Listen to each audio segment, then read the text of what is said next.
Hello friends, welcome to Study Zone 86 CTET 2020 special CDP यानी बाल विकास एवं शिक्षा शास्त्र। इसके अंतर्गत chapter 2 principles of child developments को समझेंगे। पिछले वीडियो में हमने समझा है concept of child development, principles of child developments, scope of child developments. इस वीडियो में समझेंगे internal factors affecting of child developments, external factors affecting of child developments, educational importance of child developments principles, utility and importance of child psychology. Friends, सीखना कभी जो है रुकता नहीं है। Learning never ends. सीखने या पढ़ने की कोई उम्र नहीं होती है। बस यह हमारे ऊपर डिपेंड करता है कि हम कब पढ़ना शुरू करते हैं और इसको कब कंटिन्यू कब तक रखते हैं। पढ़ना कभी ब्रेक नहीं करना है। एग्जाम में फेल हम इसलिए होते हैं क्योंकि सही तैयारी नहीं करते और उस तैयारी को कंटिन्यू नहीं रखते। अगर करते भी हैं तो थोड़े समय करके रुक जाते हैं। लर्निंग कभी भी ब्रेक नहीं करना है, ये याद रखना है आपको, चाहे कोई भी एज हो। हर रोज 30 मिनट अपने आप को दें पढ़ने के लिए। वक्त नहीं है तो वक्त को चुराना पड़ता है। कुछ पाने के लिए कुछ खोना पड़ता है, इसलिए वर्क हार्ड।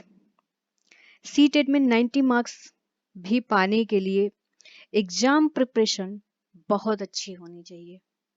तो आपको हर रोज अपनी पढ़ाई के लिए वक्त निकालना ही पड़ेगा, तभी आप एग्जाम क्रैक कर पाएंगे। तो चलिए आगे बढ़ते हैं। एक पेन और कॉपी लेकर बैठेंगे आप और मुख्य तथ्यों को नोट करते चलेंगे। बाल विकास को प्रभावित करने वाले आंतरिक कारक। आंतरिक कारक के अंतर्गत वंशानुगत कारक, शारीरिक कारक, बुद्धि, संवेगात्मक कारक और सामाजिक कारक आता है। वंशानुगत कारक क्या है, इसको डिटेल में समझते हैं। बालक के रंग, रूप, आकार, शारीरिक गठन, ऊंचाई इत्यादि के निर्धारण में उसके आनुवंशिक गुणों का महत्वपूर्ण हाथ होता है। बालक के आनुवंशिक गुण उसकी वृद्धि एवं विकास को भी प्रभावित करता है। बालक के पूर्वजों या माता पिता के जो गुण हैं वो बालक में आते हैं। जैसे कि उनके माता पिता यदि गोरे हैं तो बच्चा भी गोरा होता है, यदि माता पिता काले हैं तो बच्चा भी काला होता है। नेक्स्ट पॉइंट है शारीरिक विकास। जो बालक जन्म से ही दुबले पतले, कमजोर या किसी कारण जो है बीमारी या बाधा से पीड़ित रहते हैं, इसके तुलना में सामान्य एवं स्वस्थ बच्चे का विकास अधिक होना स्वाभाविक है। शारीरिक कमियों का स्वास्थ्य ही नहीं, वृद्धि एवं विकास पर भी प्रतिकूल प्रभाव पड़ता है। बुद्धि, शारीरिक कारक हमने समझ लिया, बुद्धि को समझते हैं। बुद्धि को हम सीखने की योग्यता, समायोजन योग्यता, निर्णय लेने की क्षमता इत्यादि कहते हैं। जिस प्रकार बालक के सीखने की गति अधिक होती है, उसका मानसिक विकास भी तीव्र गति से होता है। एक बालक जो है अपने परिवार में, समाज में अपने आप को किस तरह से समायोजित करता है, यह उसके बुद्धि पर निर्भर करता है। संवेगात्मक कारक क्या है? संवेगात्मक रूप से असंतुलित बालक पढ़ाई में या किसी अन्य गंभीर कार्यों में ध्यान नहीं दे पाते हैं। फलस्वरूप उनका मानसिक विकास भी प्रभावित होता है। और जिस बालक में जिस प्रकार के संवेगों का जिस भी रूप में विकास होगा, वह उसके सामाजिक, मानसिक, नैतिक, शारीरिक और भाषा संबंधी विकास को पूरी तरह से प्रभावित करने की क्षमता रखता है। और अंतिम कारक है सामाजिक प्रकृति।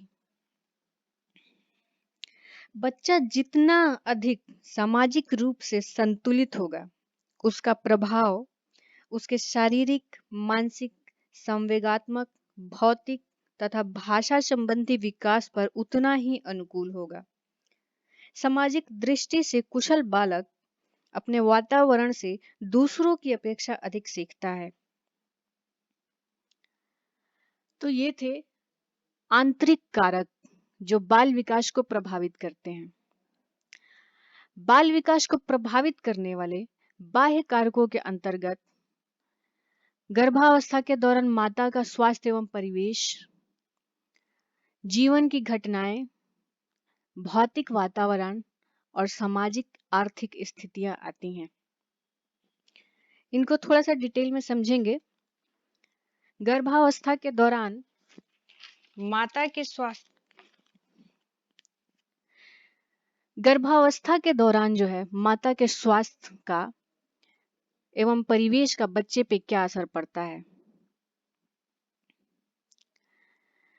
जो माता का स्वास्थ्य है, कहा जाता है कि गर्भावस्था के दौरान माता को अपने स्वास्थ्य और अपने मानसिक और अपने शारीरिक स्वास्थ्य को अच्छा रखना चाहिए, हमेशा खुश रहना चाहिए, ताकि बच्चा जो है अच्छे से विकसित हो सके। और इसका जो बच्चे के गर्भावस्था के दौरान जो है बच्चे के स्वास्थ्य पर ही नहीं, आगे की जो उसकी विकास है उस पे भी प्रभाव पड़ता है। गर्भावस्था में माता को अच्छा मानसिक एवं शारीरिक स्वास्थ्य बनाए रखने की सलाह दी जाती है, क्योंकि उससे न केवल गर्भ के अंदर बालक के विकास पर असर पड़ता है, बल्कि आगे की जो विकास की जो बुनियाद है उस पे भी असर पड़ता है। यदि माता का स्वास्थ्य अच्छा नहीं होगा तो बालक के अच्छे स्वास्थ्य की आशा कैसे की जा सकती है। और यदि बच्चे का स्वास्थ्य अच्छा नहीं होगा तो उसके विकास पर प्रतिकूल प्रभाव पड़ना स्वाभाविक है। जीवन की घटनाएं, गर्भावस्था के दौरान माता का स्वास्थ्य एवं परिवेश, इसको हम समझ चुके हैं। जीवन की घटनाएं क्या हैं, ये कैसे हैं, बाह्य कारक हैं जो प्रभावित करती हैं। कैसे जीवन की घटनाओं का बालक के जीवन पर प्रभाव कैसे पड़ता है। यदि बालक के साथ अच्छा व्यवहार हुआ है तो उसके विकास की गति सही होगी, अन्यथा उसके विकास पर प्रतिकूल प्रभाव पड़ेगा। जैसे जिस बच्चे की माता ने उसे बचपन में ही छोड़ दिया हो, वह माँ के प्यार के लिए तो हमेशा तरसेगा ही। ऐसी स्थिति में उसका सर्वांगीण विकास कैसे हो सकता है। बाल विकास को प्रभावित करने वाले बाह्य कारक के अंतर्गत अगला कारक है भौतिक कारक। भौतिक कारक के अंतर्गत यह देखा जाता है कि बच्चा किस परिवेश में हुआ, वह किस परिवेश में किन लोगों के साथ रह रहा है, इन सब का प्रभाव उसके विकास पर पड़ता है। परिवेश की कमियां, प्रदूषणों, भौतिक सुविधाओं का अभाव इत्यादि के कारण भी बालक के विकास में प्रतिकूल रूप से बालक का जो विकास है वो प्रतिकूल रूप से प्रभावित होता है।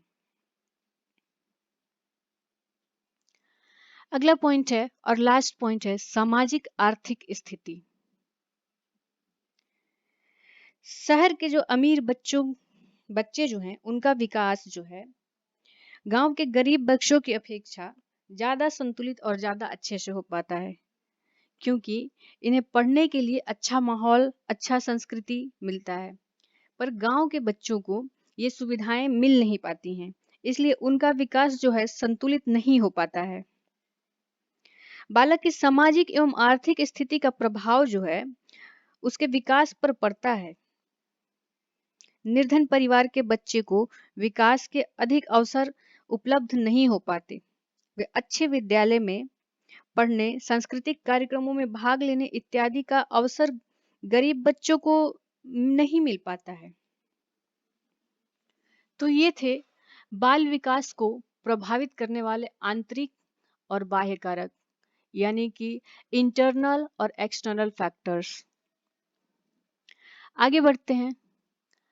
बाल विकास के सिद्धांतों का शैक्षिक महत्व क्या है। यानी कि एक टीचर जो है कैसे अपने अध्यापन को ज्यादा इफेक्टिव बना सकता है।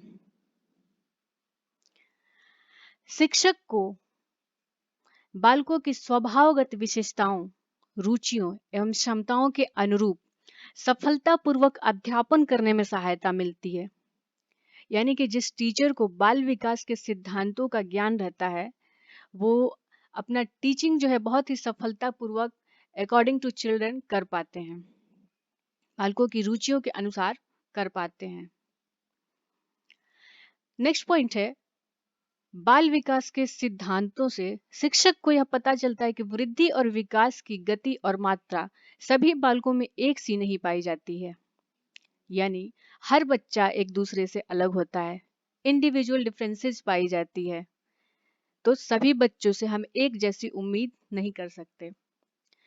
निचली कक्षाओं में शिक्षण की खेल पद्धति वृद्धि और विकास के मनोवैज्ञानिक सिद्धांतों पर आधारित है। बाल विकास के सिद्धांतों से हमें यह पता चलता है कि विकास की किस अवस्था में बालकों में सीखने की प्रवृत्ति किस प्रकार की होती है। यह यह उचित शिक्षण विधि अपनाने में शिक्षकों का सहायता करता है। बाल विकास के सिद्धांतों की जानकारी बालकों के मार्गदर्शन, परामर्श एवं निर्देशन में सहायक होकर उनके भविष्य निर्माण में प्रमुख भूमिका निभाती है। यानी कि बाल विकास के सिद्धांतों की जानकारी जिनको होती है वो बच्चों की रुचियों को पता करते हैं और बच्चे जिस फील्ड में इंटरेस्टेड होते हैं उस फील्ड में उनको विकास की ओर मोड़ दिया जाता है, उसी फील्ड में उनको ट्रेनिंग दी जाती है। वृद्धि और विकास की सभी दशाएं जैसे मानसिक विकास, सामाजिक विकास, संवेगात्मक विकास, सामाजिक विकास, शारीरिक विकास परस्पर एक दूसरे से संबंधित हैं। डोमेन्स ऑफ डेवलपमेंट्स जो कि पिछले चैप्टर में हमने पढ़ा है, सब एक दूसरे से संबंधित हैं। इस बात का ज्ञान शिक्षक और अभिभावकों को बालक के सर्वांगीण विकास पर ध्यान देने के लिए प्रेरित करता है। उचित पाठ्यक्रम के निर्धारण एवं समय सारिणी के निर्माण में सहायता मिलती है।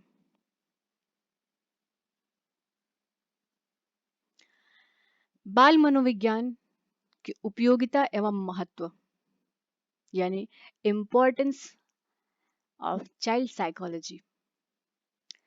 बाल मनोविज्ञान जो है बालकों के स्वभाव को समझने में उपयोगी है। बाल मनोविज्ञान बालकों के विकास को समझने में सहायता करता है, बालकों के व्यक्तित्व विकास को समझने में यानी कि पर्सनालिटी डेवलपमेंट को समझने में सहायता करता है। बाल निर्देशन के अंतर्गत बालक को समय समय पर निर्देशित करना बहुत जरूरी है। निर्देशन के जरिए बालकों में उनकी रुचियों के अनुरूप विभिन्न कौशलों का विकास किया जाता है। बाल मनोविज्ञान की सहायता के बिना बाल निर्देशन संभव ही नहीं है। बाल मनोविज्ञान बालकों के व्यवहार एवं उनके कारणों का पता लगाता है, इसलिए बालकों की आदतों एवं व्यवहार में सुधार करने में इसकी प्रमुख भूमिका होती है। यानी कि अगर कोई बच्चा चोरी करता है तो बाल मनोविज्ञान की सहायता से पहले उसके व्यवहार को अवलोकन किया जाता है कि वो चोरी कर रहा है तो क्यों कर रहा है, उसके पीछे क्या कारण है, और इन कारणों का पता लगा करके बालक के उस आदत को सुधारा जाता है, उसके इस व्यवहार को सुधारा जाता है। यह सब कुछ बाल मनोविज्ञान की ही देन है। चोरी ही नहीं, बालक में झूठ बोलने की प्रवृत्ति है तो वो क्यों है, उसका कारण क्या है, और उसका सुधार किया जाता है उन आदतों का। तो ये था फ्रेंड्स, इस वीडियो में हमने समझा बाल विकास के सिद्धांत को। ये चैप्टर कंप्लीट हो गया है। अगर कहीं पे कोई कंफ्यूजन है तो आप कमेंट कर सकते हैं, कमेंट का रिप्लाई दिया जाएगा। और साथ ही वीडियो को लाइक, शेयर और सब्सक्राइब करते रहें। तो मिलते हैं नेक्स्ट वीडियो में एक नए चैप्टर के साथ जिसका नाम है आनुवांशिकता एवं वातावरण। तब तक के लिए जय हिंद।